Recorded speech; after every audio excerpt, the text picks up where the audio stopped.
வணக்கங்க. இந்த வீடியோ எதுக்குன்னா, உலகத்தில் இருக்க எல்லா தங்கச்சிக்கும் ஒரு அண்ணனா சில விஷயத்த சொல்ல நினைக்கிறேன். தப்பாக இருந்தால் மன்னிச்சிருங்க தங்கச்சிங்களா, கரெக்டாக இருந்தால் அண்ணனுக்கு சப்போர்ட் பண்ணுங்கள். அதேமாதிரி நான் உங்களுக்கு அட்வைஸ் பண்ணவும் வரல, நீங்கள் இதான் பண்ணணும் அதான் பண்ணணும் ரூல்ஸ் போடவும் வரல, உங்களுக்கு எதிரானனும் கிடையாது. ஒரு அண்ணன் ஒரு தங்கச்சிக்கிட்ட எப்படி பேசுவானோ அப்படி தான் பேச வந்திருக்கேன். கரெக்டாக இருந்தால் சப்போர்ட் பண்ணுங்கள், இல்லைன்னா கமெண்டில் திட்டிட்டு போயிருங்க. ஓகே, ரெடியா? என்னென்னா, ஆணும் பெண்ணும் சமம், அதில் நான் 100% உறுதியாக இருக்கேன். அதேமாதிரி பெண்கள் பாதுகாப்பு எனக்கு ரொம்ப முக்கியம், அதுலேயும் 100% உறுதியாக இருக்குது.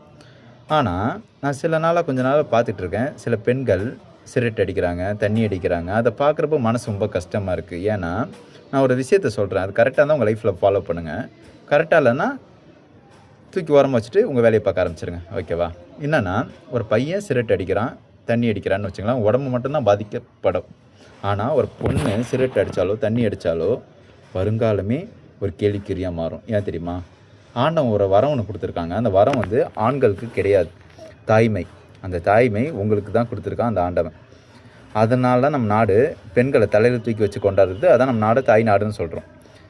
இப்போ நீங்கள் சிகரெட் அடிக்கிறதோ தண்ணி அடிக்கிறதோ என்ன ஆகுனா, உங்கள் வயிற்றில் வருங்காலத்தில் குழந்தை பிறக்கிறப்போ பாதிப்பு ஏற்படுத்தும். அந்த பாதிப்பு வருங்காலத்தையே ஒரு கேள்விக்குறியாக மாற்றிடும். அந்த கேள்விக்குறியை நம்மளால் உருவாகணுமா அப்படின்னு அண்ணனா உங்ககிட்ட ஒரு கேள்வி கேட்குறேன்.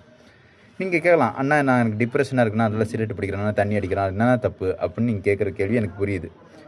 டிப்ரெஷனாக இருந்தால் உங்கள் ஃப்ரெண்டுக்கிட்ட பேசுங்க, உங்கள் ஒய்ஃப் ஹஸ்பண்ட்கிட்ட பேசுங்க, உங்கள் அம்மா அப்பா கிட்ட பேசுங்க.